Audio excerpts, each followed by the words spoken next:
Good evening, and welcome to the Old Colonial Courthouse.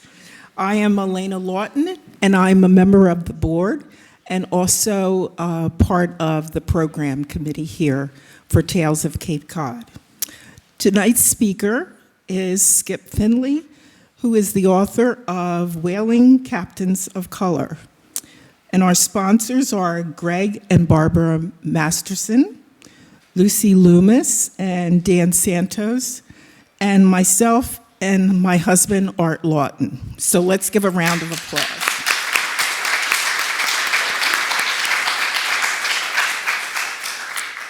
Now, next week's program is the popular Cape Cod historian Don Welding presents Cape Cod Shipwrecks, Stories of Tragedy and Triumph.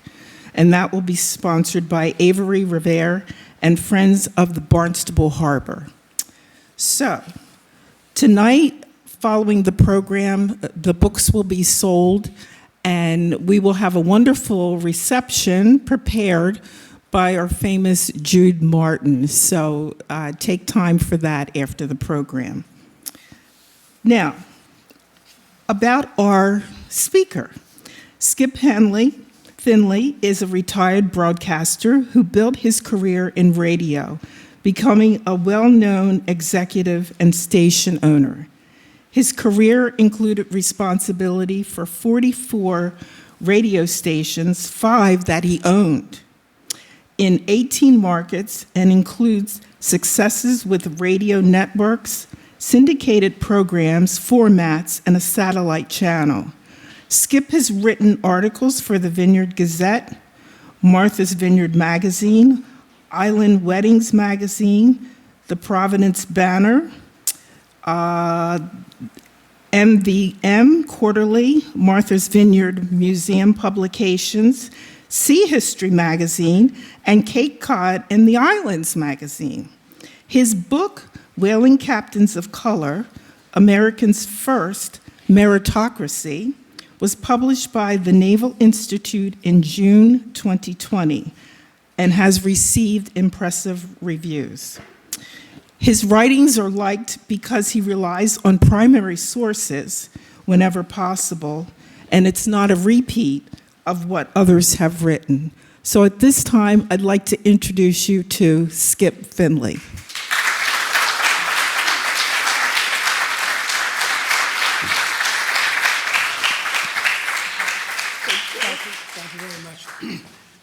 As a former hard-working media type, I would urge you to hold the applause until after I finish, because you never know. I'd like to thank you, Tales of Cape Cod. It's amazing to find this many of you who don't have anything better to do on a Monday evening. And, it's such a wonderful place in a beautiful town. Duncan Oliver was so gracious as to bring me from the ferry up here to speak and gave me a small tour of the place. Besides the homes, I think I might like the sand castles I've seen all around better than anything, but these stained glass windows are hard to beat. This evening, what I'm going to try to do is talk a little bit about my book, because I want I know everybody wants to know, well, how these guys get to be captains and how'd you find them? We're going to touch on that. The story starts kind of early when, failing retirement for the 5th time, I decided I wanted to be a writer. Thanks to the publisher of the Vineyard Gazette, who I met, I was allowed to write the Oak Bluff Town column for about 5 years. And while that was going on, quite an amazing thing happened. The Mystic Seaport Museum launched the restored Charles W. Morgan and decided they're going to put it back afloat and take it around to some historic places. Of course, here off Stellwagen Bank, New Bedford, of course. But Martha's Vineyard, where I've lived since 1955 during the summers, and year-round since around 1999. It was very important, that ship, to the island of Martha's Vineyard, important enough so that Martha's Vineyard Magazine decided to devote an entire issue in May, June 2014 to its restoration and launch. I was asked if I would write a story about the black whaling captain named William A. Martin, from Edgartown. All I heard was I got to write an article for a magazine, to be honest, and I went crazy. First, though, the importance of that ship to the island of Martha's Vineyard was pretty stellar. Its first captain and 17 of its original 30 crew members were from the island. As time went on, 7 of its captains in its whole history captained that ship over the many years of its whaling. One of those guys was William A. Martin, and the question I asked myself was, how in the hell does black guy get to be a whaling ship captain or captain of anything in the late 1800s? It didn't take long for me to discover that he was not only not the first one, but he wasn't the only one. And then I have to interject into my story so people know I kind of am ADHD and OCD, which is not too good for going to school, but wonderful if you find yourself writing a book, because I went crazy.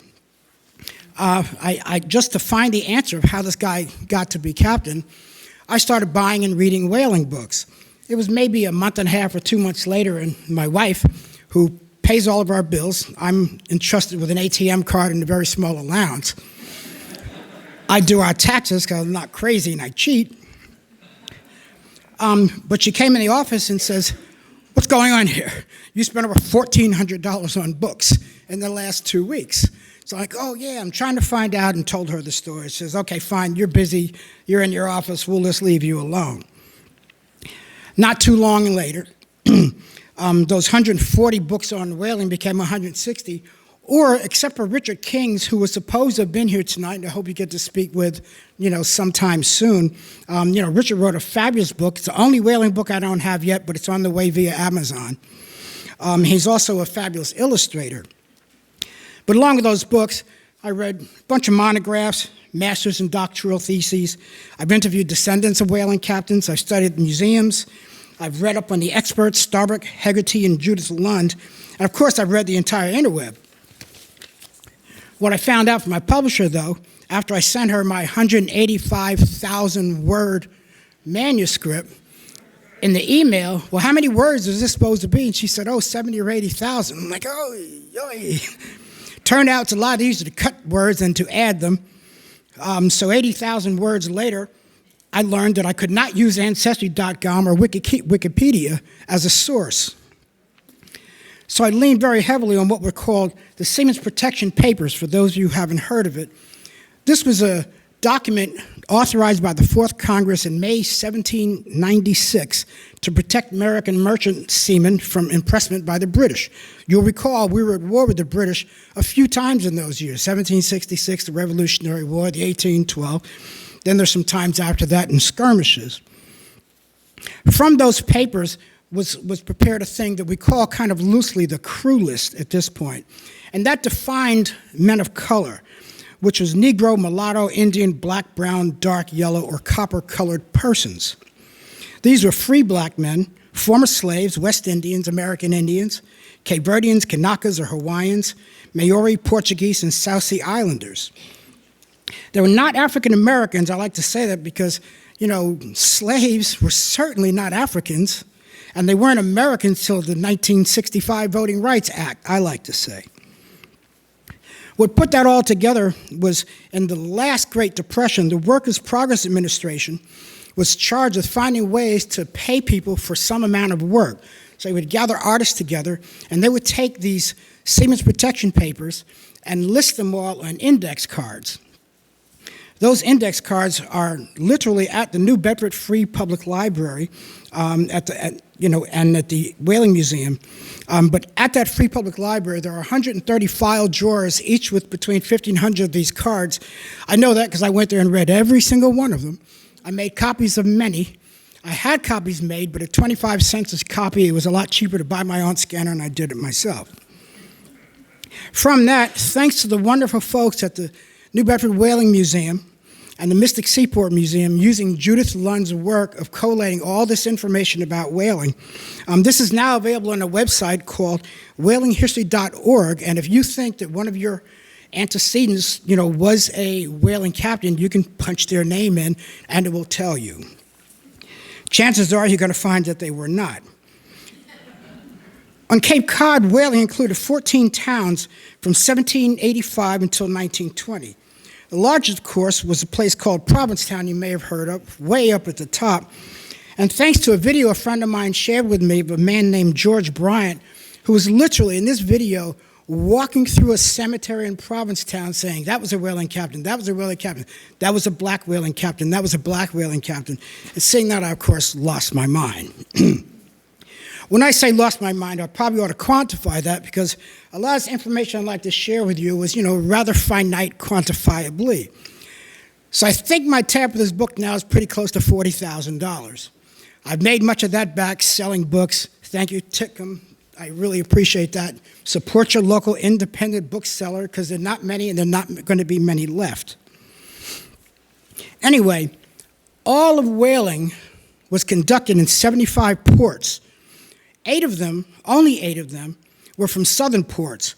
There were one from Edenton, North Carolina, and there were 7 in Wilmington, Delaware. When I say those numbers, 7, there were 7 ships that left in whaling ships from Wilmington, Delaware. So you might say, well, if there were 75 ports, why were there not more ports in the South?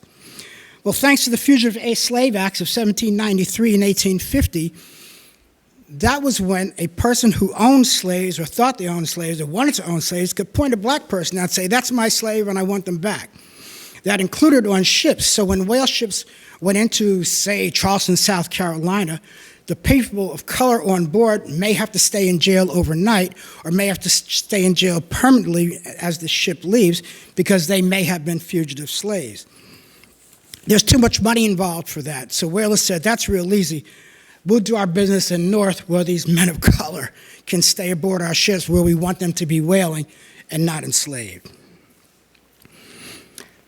Over the period of time that we're talking about of whaling, literally from 1715 until 1928, there have been recorded 15,913 whaling trips by Starbuck and Hegarty and Lund, folks that I mentioned earlier. Each of these was a separate business enterprise, if you can imagine that. Each and every one of those trips. What we know now about whaling is this was the model for today's private equity funds and hedge funds. It operated the same way. People get together, they put some money in the pot, and they invest. They hire management, a captain. They hire a crew. They get a ship, they equip a ship. They send the ship out, for whale. It comes back with products.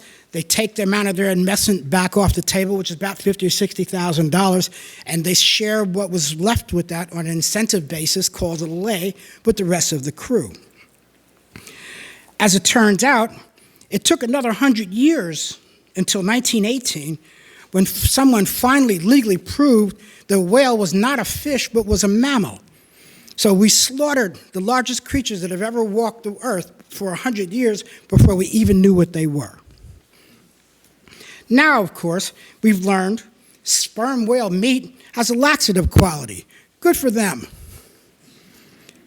Pursued by 2,700 ships, 2,500 captains, and 175,000 men over the years of whaling, 30 to 40% of whom were people of color, men of color. Most, perhaps as many as 90%, only went once. Over 60% of the time that whaling was a business enterprise, 280-some years, black people were enslaved and people of color were marginalized. So the kind of answer to the question, how did these people become whaling captains is this was a business that was so bad no one wanted to do it. Now, we don't know that because we all are supposed to have read Moby Dick. And what a wonderful story. Now we look at that literature and that may have been a metaphor for the Civil War. Now, we don't know if the bad guy was Captain Ahab or the white whale. My money's kind of on Captain Ahab.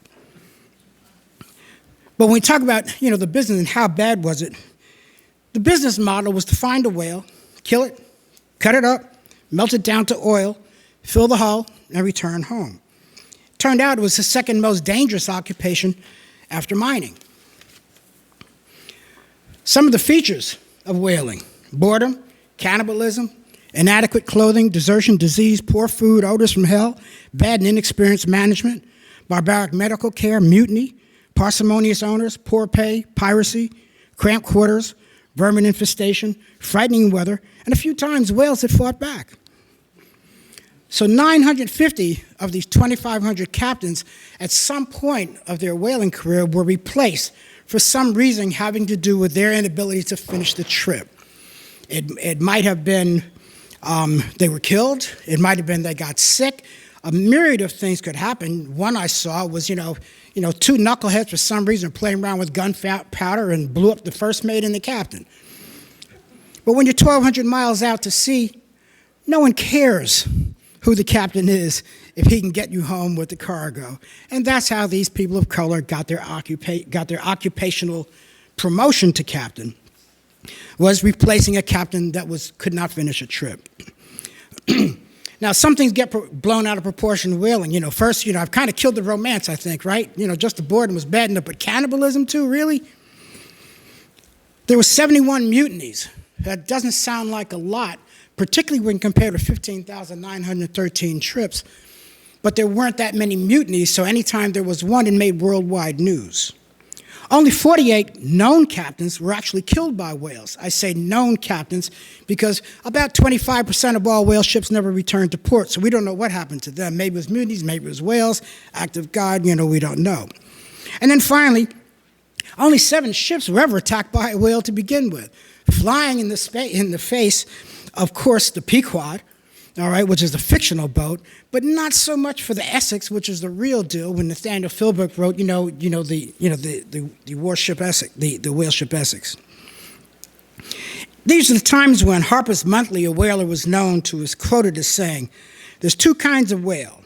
One is the sperm whale, the other is the rest of them."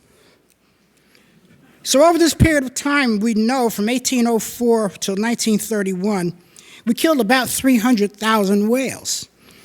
That kind of doesn't sound like a lot when, we need 300,000 people to be stuck in the arms so we won't all die of this crippling COVID disease. But in that period of time, in killing those whales, they produced about $10 billion. I'm glad to say, however, that that has all changed, and whale watching makes far more money today than whale killing ever did, and I mean by billions and billions and billions of dollars. Back to these captains. The first captain of color, as I call him, was a man named Paul Cuffey. He was born in 1759. He was captured by the British on a whale trip in 1776, and he was a captain of his own ship in 1792. Now, for a moment, think about those years, very matter-of-factly, those years and those numbers.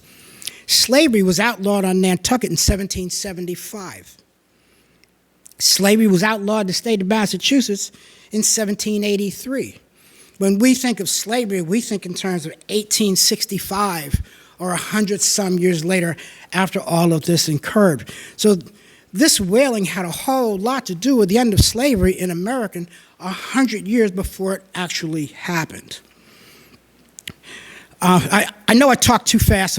That's why I took notes to try to slow myself down a little bit, because I have so much to tell you. And a lot of it, is facts and numbers, and here's a whole slew of some more. We know now there are 52 captains of color who had a consolidated career of 150 years, from Cuffey to a guy named Peter Gonzalez. They killed about 1,817 whales. They produced 164,000 barrels of oil on 271 discrete whaling voyages. And they produced about $75 million in 2016 dollars, which is a date I used when I was writing the book a few years back. In talking about, these people and naming the book, there were some hurdles. The official title is Whaling Captains of Color, America's First Meritocracy. I'm extraordinarily gratified that my editor, who told me I wrote too many words to begin with, and the book was terribly out of order. In fact, I didn't know what else to do after getting, what I did was go out and find all the information I could about every single one of these people, and I put it over here.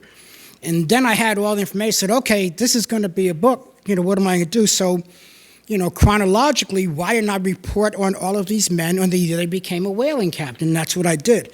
And man, it was boring as hell. It really was. And my editor was kind enough to say that some of the words she used could have been described in 4 letters. But she did give me an idea to, you need to create a narrative about these guys and what happened along the way, and tell us a little bit more about whaling. And the results are what you see today. I'm kind of proud of that for a number of reasons. One is, the most famous book that the Naval Institute Press ever published was a book called Hunt for Red October by Tom Clancy. who I did meet and actually took him shooting. He said he had never shot. I'm not going to tell you what kind of gun, but I took him out to shoot one of those, and he was delighted and had a ball. And I'm like, dude, you've never shot one of these? You own a tank. He literally owned a tank at his house in Virginia, an old Army tank.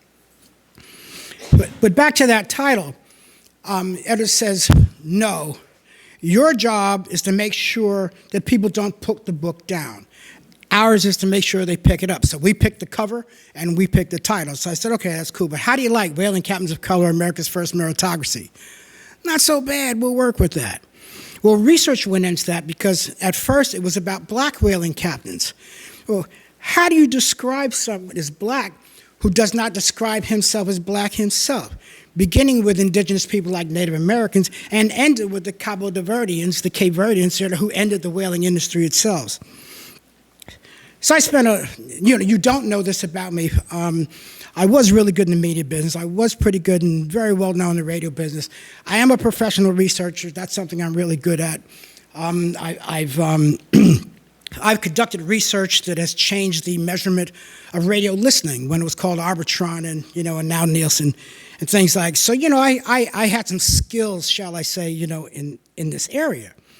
So I sat down with two of my buddies who were Cape Verdeans. I'm like, dude, what do you think? Black whaling captains. Well, and they explained the nature of it. And, it's pretty easy. People who look like me, kid I grew up with, sidebar story. On Martha's Vineyard, was Cape Verde. He's darker than me, even with my tan during the summer. And somehow the conversation got around to Ray. He says, oh, no, I'm not black, I'm white. I'm like, dude, you better go look in the mirror quickly, because that's not what we see. But if you stop, Cabo de Verde is now its own country since 1975. All right? They have different religions. They have their own dialect, Criollo. Their food is different, how they cook, how they eat, how they've grown up. This was a nation imperiled by drought for several years. One time, 30,000 people died there because there was no water. Another time, it was 20,000 people. This was one of the first stops that our whalers went to when they crossed the ocean, was to that little nation off West Africa called Cabo de Verde, or the Cape Verde Islands. They stopped there to get water, if it was there, or to get fresh fruit and fruit. And they also did to get more crew, because this is really a terrible business.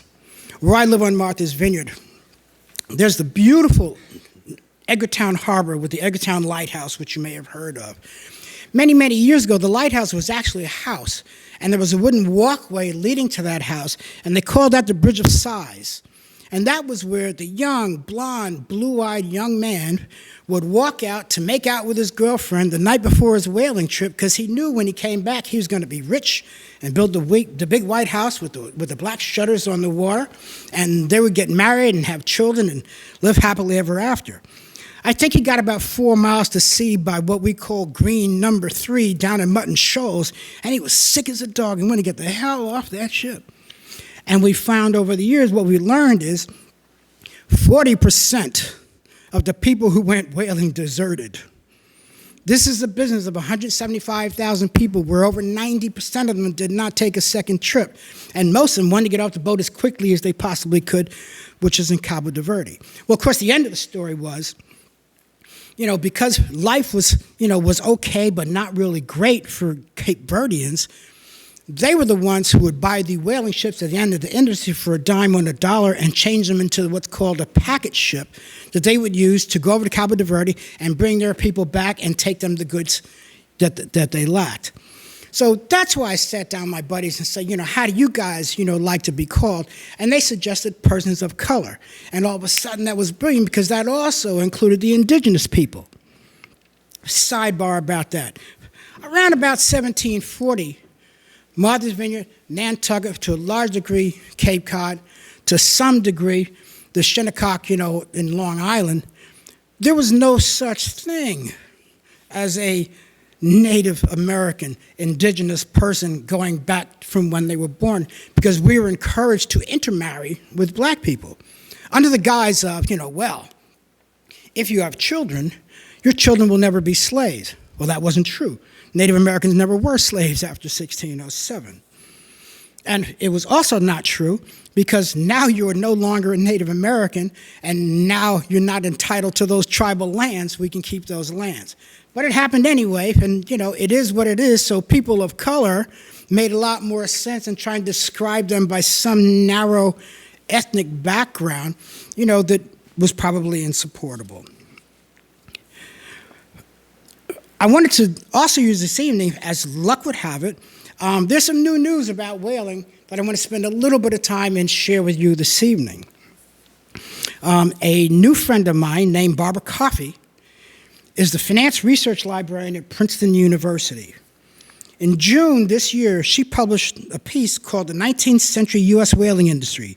Where is the risk premium? New materials facilitate an updated view. She did an analysis of whaling, just like I did, to cursor through all the information and find all those who we could clearly identify as persons of color, which, by the way, today you can't do. You can't ask someone when you offer them a job, are you black, are you Cape Verdean, are you Native American? You can't ask any of those questions. But then with the Seamen's Protection Papers, the customs officer or the ship's captain would write down the information and check off the boxes of who you were, what color you were, what you looked like, where you're from, how old are you, how tall, those type, demographically honed information. And they characterize those things, which is how we know who was who. Dr. Coffey went and looked at 11,257 of the analyzable 15,913 whaling trips. Come to find, these voyages provided a mean return of 4.7%. What does that mean? That's about what U.S. government bonds do today. They return about 4.6%. Okay? Back then, U.S. bonds performed at a rate of about plus 4.6%.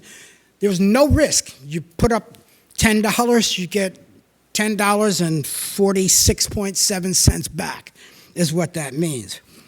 Well, that was a pretty huge story. And she also pointed out the returns from the San Francisco-based voyages were extraordinary, often exceeding 33 1/3%. So, now we see why people, took on this ghastly opportunity as a ways of, providing income from themselves. By the way, that 11,200 voyages, for the sake of the statisticians, that was 70% of all whaling trips. To put that in another perspective, we have about 3,200 whaling logs left of these 15,000 trips. And from these stultifyingly boring whaling logs, we know something about whaling and what it was like. We know far more about the journals that ship's officers and ship crewmen kept over the years, because they would tell the told story, not just the weather was this, here's where we got the whale, here was our location, okay, and everything is fine. They don't tell you, about the whippings that the captain had to perform, because a ship's captain, a whaling captain, was fundamentally omniscient. When you put your feet aboard a whaling ship, that guy's the boss. You do everything he says, what he has to say, and some of the penalties included being whipped by a cat of nine tails, which wasn't outlawed until 1850. So you did what you were told. That was a part of the story. So I talked to Bobby and I said, hey, listen, if I sent you the data from my guys, could you give me an idea, how they performed as well? She said, let me take a look at it. Well, week before last, my Cape Cod, my captains of color generally performed at a rate of about 11.8%. That compares to the industry's 4.6%. Or as we say back in my old M&A days, that's 3x. These guys provided 3 times the performance of the entire whaling industry. No wonder they went out and found these black guys, these Native Americans, the Cabo de Verdes, to do that, besides the fact no one else wanted to. Here on Cape Cod, I broke that down a little bit further. William A. Martin, the guy who prompted me to pursue the study and ultimately write this book, his was 11.7%, about the same of all the captains of color. A guy named John T. Gonzalez, who was the last captain of the whale ship Charles W. Morgan, whose entire crew was persons of color. But over his career, many of his trips were from San Francisco, was 27.8%. So was a man named Collins A. Stevenson from Provincetown, performed at 27.8%. That's 7 times better than the industry that this man did. Now, the way Stevens did it, his trips were short. Instead of being out there for 3.5 to 4 years, he was out for 3.5 to 4 months. He didn't go all the way around the world, have to go to one of those 2 capes, and pursue the danger of that, wind and water and waves. He just went down to Bermuda and around then, but 27% was outstanding. Better than that was a man named William A. Shorey, who started his career in Provincetown. His performance was 63.4%. Now, that's the guy you want to hire if your job's killing whales. So it's very interesting, now more and more and more data is coming out about whaling as a business, as an enterprise, and we can relate to it today. Just go back to the whole notion of hedge funds and private equity funds, whose performance, by the way, is about 4.7, 4.8%. A little bit different is they're not taking their lives in their hands, all right? You'll read the book, Tom Nichols' book, VC, stands for Venture Capital, and his first chapter of that book is about the whaling industry and relating it to modern times and modern money. It's actually, pretty fascinating. More so, I think, than Leviathan, which is the first such book written like that by Davis Gleitman and Gallman, whomever. But Leviathan took place from the years roughly 1840 till about 1860. That's not a 280-year period. That's a microcosm. That's a blood test, of all of whaling. But both of them managed to say that 65% of whaling ventures were successful. Now, that's if you define success as getting home, because often you got home broke, and if you're one of the crewmen, down on the food chain someplace, you might owe them money when you're finished with your trip. By that, people are always horrified, and I like to bring this fact up just to horrify you, candidly. This is a business where men clean their clothes with urine. How bad did your clothes smell that was a reasonable alternative? Okay? That's how bad whaling was. That's what we're talking about. But after killing all those whales and you're all smelly and icky and dirty and covered with maggots and, who else and everything else, you had to buy more clothes still on that 3.5 or 4 year trip. You had to buy those clothes from the ship's captain. And, of course, they charged you as much as they possibly could because that was part of the returns of the whaling business. How much money can we make, from these endeavors? So Leviathan, that book kind of misses, all of those romantic notions. They miss the heart of the whaling, and the people. It was, and this is petty of me, and I wrote a book. I'm allowed to be petty at this point, don't you think? They don't mention the word African American in the index in their book. They mention Temple's toggle without mentioning Lewis Temple, the black man who invented the only technological improvement in whaling, the harpoon that didn't come out when you pulled it, or the whale tried to run away. Didn't even mention it. Another man, this is more brand new news. In a book published this past April 2020, by the way, I know of these people because, Timothy Walker I'm about to talk about, Barbara Coffey, called me and said, hey, look, let's do something together. I think they just want to come to Martha's Vineyard and do a show at our museum, which is fine. I'd rather convince them to do something someplace larger, maybe at Nantucket Museum, not my island, but another, or New Bedford or whatever. Timothy D. Walker, is professor of history at UMass Dartmouth. His book, Sailing to Freedom, Maritime Dimensions of the Underground Railroad, was published in April. In his book, he says between 1809 to 1865, of 3,000 men of color who were looked at in the Seamen's Protection Certificates, 17% of them were born in a slave state. That's about 500 people.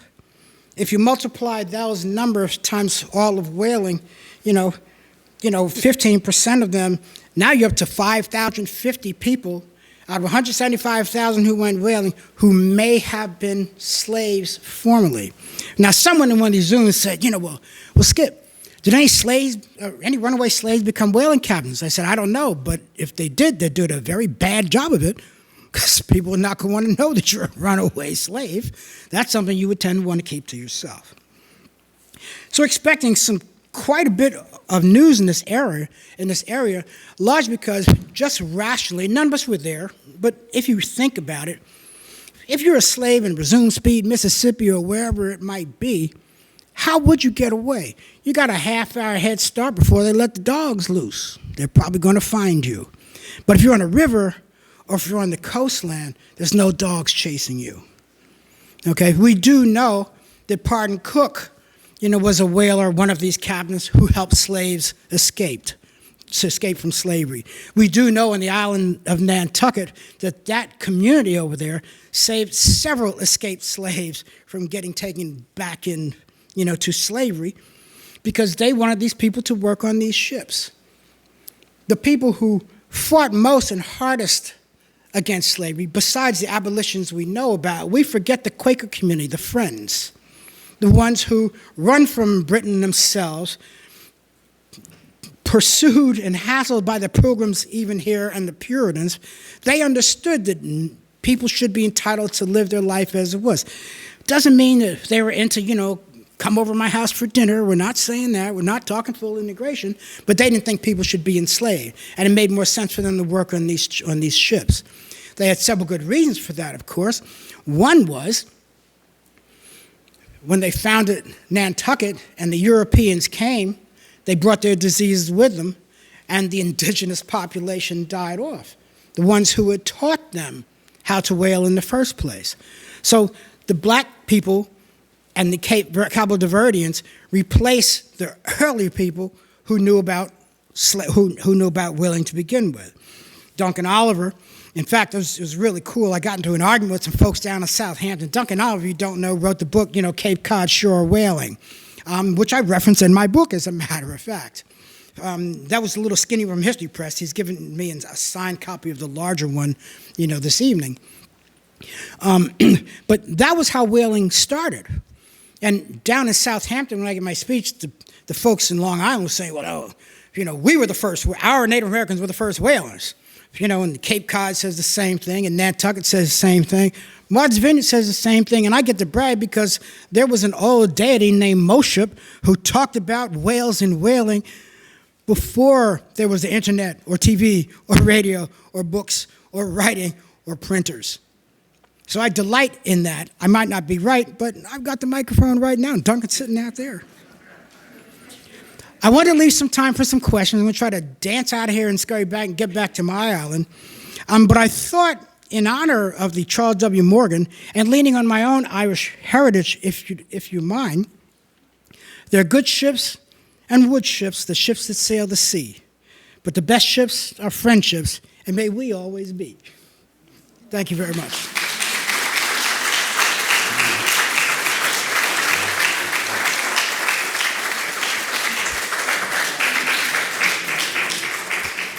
Does anyone have a question besides Duncan? Yes. Is whales not so plentiful that they had to go so far to get them? You think of it that there'd be tons of whales since Well, the early 1700s or 1800s. Why did they have to go so far? Well, let me tell you a little bit about whales, what we know now. We know whales have their own language. We're pretty sure whales have their own religion. We know they're sentient beings. We know they know how to band together, all right, with all of their tails in and spouts out when they're attacked by a group of orcas. They knew we were trying to kill them, and they kept going further and further and further and further away. Okay? On Nantucket, which burgeoned the entire whaling industry, they had two problems. One was a fairly evident problem. They have a very shallow harbor. So they couldn't get the boats that were large enough to go chase these whales around the whole world, okay, because the boats weren't big enough. So they made a pontoon device to raise the boats, but that didn't work. And of course, the biggest reason is Nantucket didn't have any trees. They couldn't build ships. So the business moved to New Bedford, which was right on the ocean, probably one of the best harbors in the entire world to do that. But the whales weren't stupid. Whales breathe, I believe, 6 or 8 times a minute compared to hummingbird, which is about 80 times a minute. That's why they live so long. Philip Hoare, in his book, The Whale, talked about a doctor who carbon dated a harpoon they found in a whale, come to find that it was 235 years old. Not the whale, the harpoon. So theoretically, whales may have outlived America that are still swimming around today. And yet we tried to kill them all. But when there was no more demand for whale oil, after 1857, when shale oil was discovered in Pennsylvania, and then later on in the latter 1800s, when France finally decided that Catherine de Medici was wrong and women should not have a 15-inch waist, we don't need those corsets that were made from the baleen, from whales. So it was the whales smartly running from us, not us going farther to get them. We just had to do that. Along the way, by the way, the American whaler mapped the world. All of our oceans, all of our islands, all of our atolls, everything we know about it, were discovered by American whalemen. We were the best at killing stuff. That's how it all shakes out. One thing, Benjamin Franklin, when he was with the King of England one time, was asked, how come your American guys can get to America from Britain and back quicker than we can?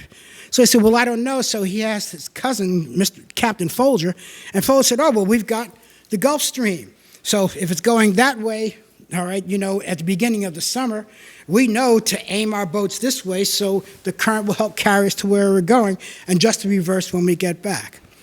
That's what we know. Today, all those 3,200 whaling logs are being used to go back in history and determine what the weather was then to predict what it's going to be now. So it wasn't the whales, it was us. The whales were smart enough to get out of the way of those harpoons. Anyone? What's your next book? I never intended to write this one, and I wrote another one called The Historic Tales of Oak Bluffs while I was waiting for this one to come out. But in all candor, I'm now working on a documentary, 6-part series based generally on the book, with a partner. The Mystic Seaport Museum is going to be my partner in doing this, and they're actually going to let me use the Charles W. Morgan to film on, for the documentary, presuming I raise the money or sell it to somebody like Netflix or Apple, who can, retire me, and then I'll think about another book. Might be Shore Whaling, Volume 2. No, I'm kidding. Yes. Yes, Skip. What was life like after the captains had finished all their voyages and to come back home and live somewhat of a normal life, traditional life? Great question. Not a happy ending. I'm only aware of 2 homes that were owned by black whaling captains. One is running down on the island of Chappaquiddick off the island of Martha's Vineyard. The other one is Captain Shorey's house, which is a very small, modest place, which is on the National Register in Oakland, California. For these people, including Paul Cuffey, who was probably America's first millionaire, in the terms that we would use today, that money dissipated. Whaling is not a transferable skill. It took. You probably weren't that smart if you did it. That's easy for me to say. But you had to be brave as hell. And that's about it. You had to learn something about navigation. You had to know a little bit about the sea and sailing and things. But it wasn't something you could leave behind to your children. So all that money that came back pretty much lasted for the subsistence of the family that was left behind. I wish I had a better story to tell you, but such is life back then. But I can only assume these men's lives were certainly better than the folks living in Resume Speed, Mississippi. Yes? There were 15,000 voyages. How many originated from towns on the Cape? I did not look that number up. I could. It would take some work. You could probably calculate from my book. I'm gonna take a wild guess and probably 200, 300 in that range. Not as many as you would presume, just because New Bedford was huge. New Bedford was fundamentally monolithic. They called it the City of Light, or Oil City, because that New Bedford in 1853, I believe, the New York Times said was the richest town in the world. And per capita it was. We don't know about totally. Because, there's Greece and Paris and London, some other cities we've heard about. Yes? Given that your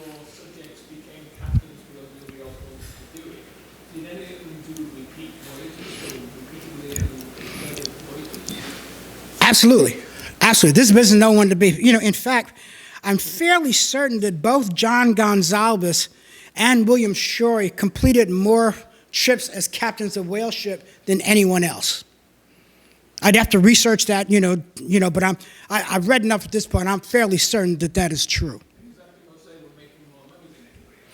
They didn't have as many opportunities as everybody else. These are the days when, you could be a millionaire or the equivalent of a millionaire, but you couldn't buy a house. You couldn't get a loan from a bank. You couldn't get a mortgage. You couldn't get a job in most places. If you think about it, such was the nature of our history and our times back then. Fortunately, all that's changed. I don't know anybody who chooses to be a whaling captain. It wouldn't be me. Were there any women on the ships? Yes. I always get that. I have a whole list of information. I won't belabor you with it.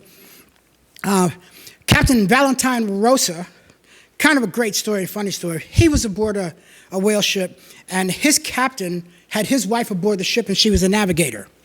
And he did such a good job, and they liked him so much, she taught him how to navigate. And that's how he became a captain. Fast forward many years later on the Canton II, when he was on one of his ships, his wife was there, and she was a navigator. Now, the ship did sink. No one was killed. I'm not trying to cast any aspersions. I'm just saying history is what it is. I don't know if she was navigating or not, but we know the Canton II went down. But there's more stories, and there's more books. A very interesting one by a lady named Martha Hodis, which I read recently. I'd have to refer to my notes and get the name, but after many, many years, a white woman married a black whaling captain, and this talks about the story of their life, some of which was happy, most of which was not. You mentioned that the different rate of returns, different ships had, some 4%, some had 8, 12, 15, 20%. What was the factor of return in success? Was it luck?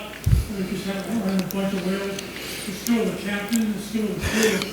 If I was an investor back then, what would we look for? The skill of the captain? What do you think he should be success? Okay, in a parable, the captain of the whale ship Essex, that was his first trip. Okay, Captain Shorey in San Francisco, I think was on about 28 trips. So there's, some balance. A little bit more about the Essex, for example. In case all of you haven't heard the story, the whale ship had a real ship, left Nantucket, went to sea 1920, around then. 30 guys aboard the ship. 7 of them happened to be black. 4 of them were cannibalized. 2 of them lost at sea with everybody else because, the whale crushed the ship. They were just in 4 lifeboats, 4 whale ships, trying to get home 1,000 miles away from land. One guy named Henry DeWitt ran away. and he left. He was a black guy. I don't know. I think he was the smartest guy on the ship. He's the only one that got off.